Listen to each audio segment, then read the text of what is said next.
የትግራይ ክልል ምክር ቤት በቅርቡ ፕሬዝዳንት አድርጎ በሾማቸው ዶክተር ደብረጽዮን ገብረሚካኤል አማካኝነት በመቀሌ በሚገኘው ደጀን ቤተ መንግስት ውስጥ የመጀመሪያ የካቢኔ ስብሰባቸውን አከናውኗል። በዚህ ጉዳይ ላይ እስካሁን የፌዴራል መንግስቱ ምንም ነገር ባይልም የሰሜን ምዕራብ ዕዝ ግን ሊነሳ የሚችለውን ማንኛውንም ጥቃት መከላከል በሚያስችል ደረጃ ላይ እንደሚገኙ የጦር ኃይሎች ምክትል ጠቅላይ ኤታማዦር ሹም ጀነራል አበባው ታደሰ መናገራቸው ይታወሳል።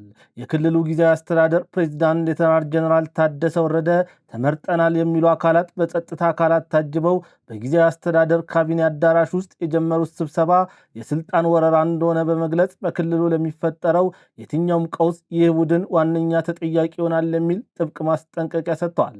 ከዚህ ውጭ ደግሞ በመቀሌ ከተማ በአንድ ሳምንት ልዩነት ውስጥ ለሁለተኛ ጊዜ የተዋጊ ጀቶች ቅኝት መደረጋቸው ተሰምቷል።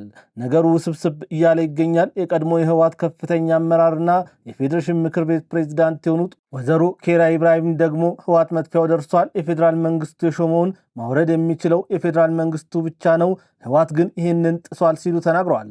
ከዚያ ውጭ የትግራይ ሲኖዶስ በመባል የሚታወቀው የመንበረ ሰላማ ከሳቴ ብርሃነ ጳጳሳት ጉባኤ በ12 ነጥቦች ላይ ውሳኔ ማሳለፉ ተሰምቷል።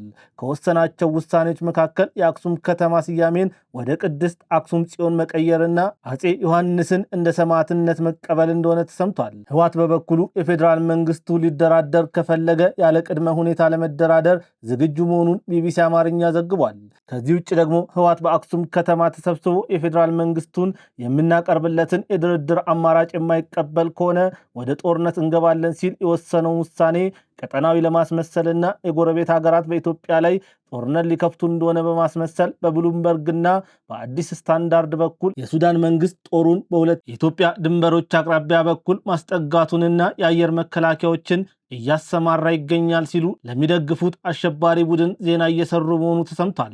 እነዚህ የጥፋት የዜና አውታሮች ሆን ብለው የኢትዮጵያ መንግስትን ከሱዳን መንግስት ጋር ለማፋጠጥ የሞከሩት ህወሓት በአክሱም በነበረው የሁለት ቀን ስብሰባ ላይ ወደ ጦርነት እንገባለን የሚለውን ውሳኔ ቀጠናዊ ጦርነት ለማድረግ ካላቸው እቅድ የተነሳ እንደሆነ መረጃዎች እየወጡ ይገኛሉ። የሱዳን ጦር በምዕራብ ኢትዮጵያ ቤኒሻንጉል ጉሙዝ ክልል አዋሳኝ በሆነው በብሉ ናይል ግዛት እንዲሁም ከአማራ ክልል በሚዋሰነው አወዛጋቢው የአልፋሽጋ የድንበር አካባቢዎች ላይ ተጨማሪ ወታደሮችንና የአየር መከላከያዎችን እያሰማራ ይገኛል ሲሉ እነዚህ የዜና አውታሮች ዘግቧል። የጨበራ ሹመት በደቡብ ትግራይ ተቀባይነት የለውም ሲሉ ደግሞ የደቡብ ትግራይ አስተዳዳሪ አቶ ሀፍቱ ኪሮስ የደብረ ጽዮንን ሹመት ተቃውመዋል። ከካይሮ ፖርት ሱዳን አስመራ መቀሌ የተዘረጋው ሰንሰለት ደብረ ጽዮንን ከፊት አስቀድሞ ኢትዮጵያን ለማፍረስ የታቀደ ሴራ ጅምር ክንውን መሆኑ እየተነገረ ይገኛል። አፍሪካ ኮንፊደንሻል በዛሬ እትሙ ላይ ከፍተኛ የአሜሪካንና እስራኤል መንግስት ልዑካን አባላት አስመራ መግባታቸውን ዘግቧል። የልዑካን ቡድኖቹ በቆይታቸው ከኤርትራው ፕሬዝዳንት ኢሳያስ አፈወርቂ እንዲሁም ከከፍተኛ የመንግስት ባለስልጣናት ጋር ይወያያሉ ተብሎ ይጠበቃል። በሰማይ ላይ የሚንሸራሸሩ ደመናዎች የሐዘን ካባ ለብሰው በጽዮን ተራራዎች ላይ የሚነፍሰውን አየር የለቅሶ ማዕተብ ሆኖባቸዋል። ሼክስፒር በብሩ የገለጻቸው የግፍ ታሪኮች ዛሬ በኢትዮጵያ ምድር ላይ ከታየው እውነት አንጻር እንደ ሕፃናት ጨዋታ ይቆጠራሉ። ዛሬ የምንናገረው ስለ አንድ ንጉሥ ሳይሆን ስለ አንድ የጥፋት መሐንዲስ ስለሆነ ዶክተር ደብረጽዮን ገብረሚካኤል ስለሚባል ሰው ነው። በታሪክ ሰሌዳ ላይ ስሙ በወርቅ ሳይሆን በከሰል በመዓዛ ሳይሆን በደም ጠረን የተጻፈው ይህ ሰው በትግራይ ሰማይ ስር ለሚኖረው ሕዝብ የሰላም ፀሐይ ሳይሆን የሞት ድባብ ሆኖ ደጀን ቤተ መንግስትን ከታደሰ ወረደ ላይ በጉልበት ተቀብሏል። በታሪክ መድረክ ላይ እንደ ሼክስፒር ማክቤት ስልጣንን በደም ጥማት የተመለከቱ ብዙዎች ቢኖሩም እንደ ዛሬው የህወሓት ግትርነትና የክደት ድርን ግን ዓለም አይታ አታውቅም። በትግራይ ሰማይ ስር የተስፋ ጭላንጭል በታየ ቁጥር በግፍና በጉልበት ስልጣን ላይ እንደ ሙጫ እየተጣበቀ የቆሞ ቀረ ቡድን የክፋት መርዙን እንደገና እየረጨ ይገኛል። በፕሪቶሪያው ስምምነት መሰረት ሰላምን ሊዘራ ይገባ የነበረው ጊዜያዊ አስተዳደር ዛሬ በህወሓት አሮጌና ግትር አመራሮች እጅ ወድቆ ሰለባ ሆኗል። በጀነራል ታደሰ ወረደ ይመራ የነበረውና አንጻራዊ የተረጋጋ ሽግግር ሂደት ሊያመጣ የነበረው መዋቅር በቡድኑ ጽንፈኛ ክንፍ በጉልበት ተገፍቶ ወጥቷል። ይህ የቆሞ ቀርነት መገለጫ የሆነው ቡድን ትግራይን ወደ ልማትና ወደ ሰላም ሳይሆን ወደኋላ ወደ ነበረው የጥፋት አዘቅት ሊመልሳት ቆርጦ ተነስቷል። ለህዝብ ደህንነት ከመጨነቅ ይልቅ በምሽግ ውስጥ ሆኖ የጦርነት ነጋሪት መምታትን ምርጫው አድርጓል። ሰላም ጤና ይስጥልን ውድ አድማጭ ተመልካቾቻችን፣ ይህ ማን ሚዲያ ትንታኔ ሰዓታችን ነው። በዛሬው ትንታኔያችን ላይ የህወሓት ሊቀመንበር ዶክተር ደብረጽዮን የታደሰ ወረደ ቢሮን መረከባቸውን ተከትሎ የእሳቸውን አጠቃላይ የፖለቲካ ጉዞና የአሜሪካንና የእስራኤል አመራሮች በአስመራ ከተማ መገኘታቸውን የተመለከተ ጉዳይ የምንመለከት ይሆናል። ዝግጅቱን በማጠናቀርና በማቅረብ እኔ ቢንያም ከድር አብሬያቸው የምቆይ ይሆናል። ከአፍታ ቆይታ በኋላ ስንመለስ በቀጥታ ወደ ትንታኔው ማልፍ ይሆናል። እስከዚያው ሚዲያችንን ሰብስክራይብ፣ ትንታኔውን ደግሞ ላይክና ሼር ማድረጎትን አይዘንጉ። ብዙዎች ወደውታል፣ ብዙዎች ይፈልጉታል፣ የብዙዎች የመጀመሪያ ምርጫ ሆኗል። የስኬታማ ሰዎች የዘመን ሕይወትን ለሚሹና በልዩነት ለመኖር የሚፈልጉ ሰዎች የሚመርጡት ልዩ ስፍራ ነው። ታላቅ የህንፃ ጥበብ፣ ዘመን ተሻጋሪ ጥራት፣ በአይነቱ ልዩ የሆነ የኑሮ ዘይቤ፣ ብዙዎች ሲመኙት የነበረ ሕይወት ከምኞት ባሻገር እውን ሆነ። በኢትዮጵያ ለመጀመሪያ ጊዜ ዓለም አቀፍ ስታንዳርድ ያለው ትክክለኛ ለክሽርስ ላይፍ ስታይል የሚያገኙበት ግዙፍ የመኖሪያ መንደር እዚሁ መዲናችን አዲስ አበባ ከወዳጅነት ፓርክ አጠገብ ከሼራተን ሆቴል ፊት ለፊት በአሚባራ ፕሮፐርቲስ የተገነባ ነው። ለሽያጭ አወጣናቸው ከባለ አንድ መኝታ እስከ ባለ 4 መኝታ እንደዚሁም ለክሽሪየስ ፔንት ሃውሶች ሲሆኑ በዓሉን በማስመልከት ለጥቂት ቀናት የሚቆይ ከ1 ሚሊዮን እስከ 7.4 ሚሊዮን ብር የሚደርስ ቅናሽ ማዘጋጀታችንን ስንገልጽ በደስታ ነው። ሳያመልጦ ፈጥነው ይመዝገቡ፣ ይጠቀሙበት፣ ይገባውታል። ለበለጠ መረጃ በ0922 82 3671 ደውሉ። አሚባራ ፕሮፐርቲስ። ደብረጽዮን ያ በዝምታ ውስጥ የክደት ሰይፍን የሳለ በፈገግታው ስር የጥፋት መርዝን የቋጠረ ዘመነኛ ጋንንት ነው። አይኖቹ ውስጥ የሚታየው ብርሃን ሳይሆን ስልጣንን ለብቻ የመጠቅለል ጥቁር ምኞት ነው። ይህ ሰው የትግራይን እናት እንባ እንደ ወይን እየጠጣ የኢትዮጵያን አንድነት እንደ ብርጭቆ ለመስበር የተነሳ የአረመኔነት ተምሳሌት ሆኗል። ለእርሱ ህዝብ ማለት ለስልጣን ማቆያ የሚሰዋ የማገዶ እንጨት ነው። ወጣቱ ትውልድ ለእርሱ ለክብሩ ሲባል ወደ እሳት የሚማገድ መስዋዕት ነው። ሼክስፒር ማክቤዝን ሲጽፍ ስልጣን ያሳወረውን ደብረጽዮን በህልሙ አይቶት ይሆን የሚል ጥያቄ እንድናነሳ ያደርገናል። ማክቤዝ እንኳን የእጁን ደም ለመታጠብ ይሞክር ነበር። ደብረጽዮን ግን በደም መታጠብን እንደ ጌጥ፣ በለቅሶ መታጀብን እንደ ዝና ቆጥሮታል። በተቀደሰው የትግራይ ምድር አድባራትና ገዳማት ባሉበት እርሱ ግን የጦርነት ቤተ መቅደስ ተቀደሰ። ሕፃናትን ከእናታቸው ጉያ ነጥቆ ወደ ጥፋት አውድማ ሲነዳ ልቡ እንደ ድንጋይ የደነደነ፣ ነፍሱም ከርኅራኄ የተፋታች ነበረች። የኢትዮጵያን ሰላም ለመቅበር ሲል የቆፈረው ጉድጓድ ዛሬ የራሱን ህዝብ መቃብር ሆኖታል። በአፍሪካ ቀንድ ፖለቲካ ውስጥ የማይነኩ የሚባሉ አጀንዳዎች ዳግም ለድርድር እየቀረቡ መሆኑን የሚያሳዩ ምልክቶች እየታዩ ነው። ከፍተኛ የአሜሪካና የእስራኤል ልዑካን ቡድን አስመራ መግባታቸው በአካባቢው ለዘመናት የሰፈነውን የዲፕሎማሲ በረዶ የሚያቀልጥና አዲስ ምዕራፍ የሚከፍት ክስተት ተደርጎ ሊወሰድ ይችላል። ኢትዮጵያ ወደብ አልባ ከሆነችበት ጊዜ ጀምሮ የባህር በር ጉዳይ የብሔራዊ ደህንነት ስጋት ሆኖ ቆይቷል። አሜሪካንና እስራኤል በዚህ ጉዳይ ላይ ጣልቃ ገብተው ከአስመራ ጋር መምከራቸው ሁለት ጥቅሞች አላቸው። አንደኛው የቀይ ባህር ደህንነትን ማስጠበቅ ሲሆን፣ ሁለተኛው ደግሞ የኢኮኖሚ ጥቅምን ማስከበር ነው።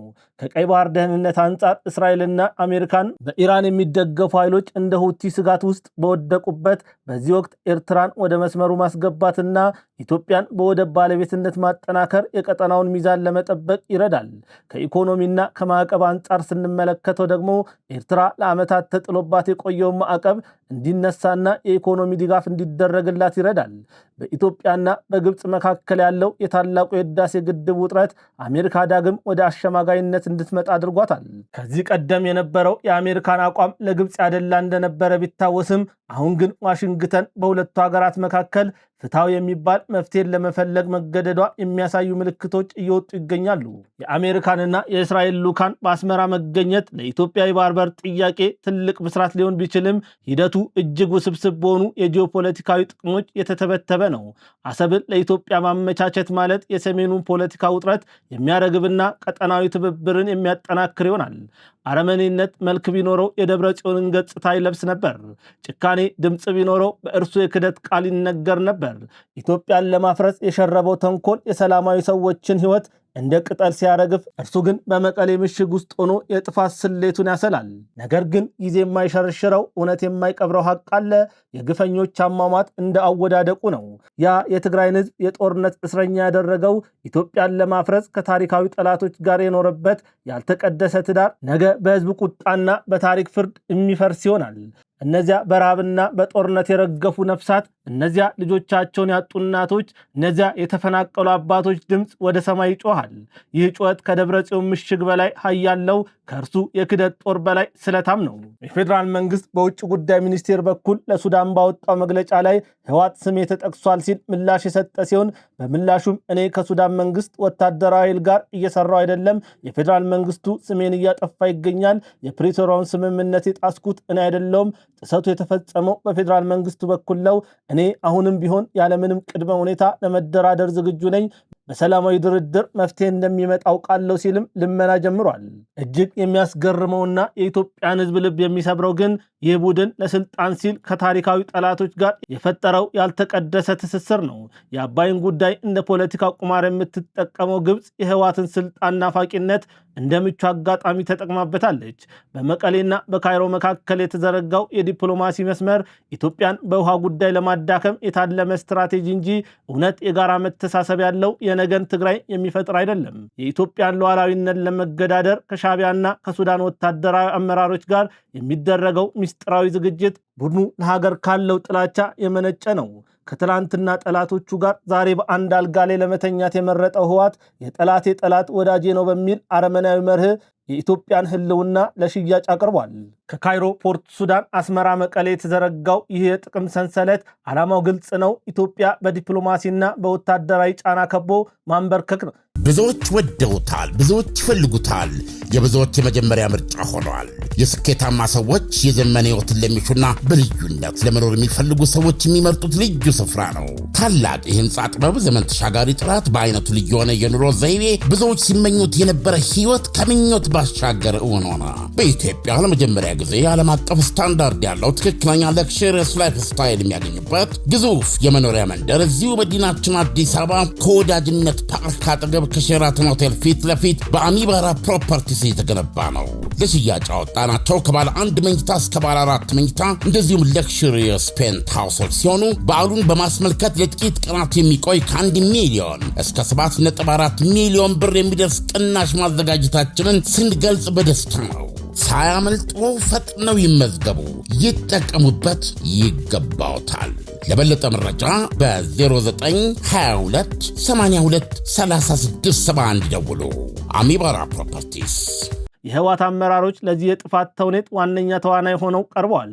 ትግራይ በጦርነትና በረሃብ ስትታመስ እናቶች የደም እንባ ሲያፈሱ፣ እነርሱ ግን ከባዕዳን ኃይሎች ጋር በሚያደርጉት ስውር ድርድር የጥፋት በጀታቸውን ሲያሰሉ ይውላሉ። ይህ ስልጣንን ለብቻ የመጠቅለል አባዜ የትግራይን ህዝብ ለዘላለም የጦርነት እስረኛ ለማድረግ የታለመ የወንጀል ድርጊት ነው። ኦ ኢትዮጵያ ሆይ ቁስልሽ ጥልቅ ቢሆንም የፈውስሽ ቀን ግን ሩቅ አይደለም። ይህ አውሬው ደብረ ጽዮን የለኮሰው እሳት የራሱን የክደት ታሪክ አቃጥሎ አመድ ያደርገዋል። ትግራይ ካለችበት የጨለማ ቀንበር ትወጣለች። ኢትዮጵያም በልጆቿ አንድነት ትጸናለች። ግፈኛው ግን በታሪክ መዝገብ ላይ እንደ ታላቁ አረመኔ ተወግዞ ለዘላለም ይሞታል። ሼክስፒር እንዳለው ጨለማው የቱንም ያህል ቢከብድ ንጋት መምጣቱ አይቀሬ ነው።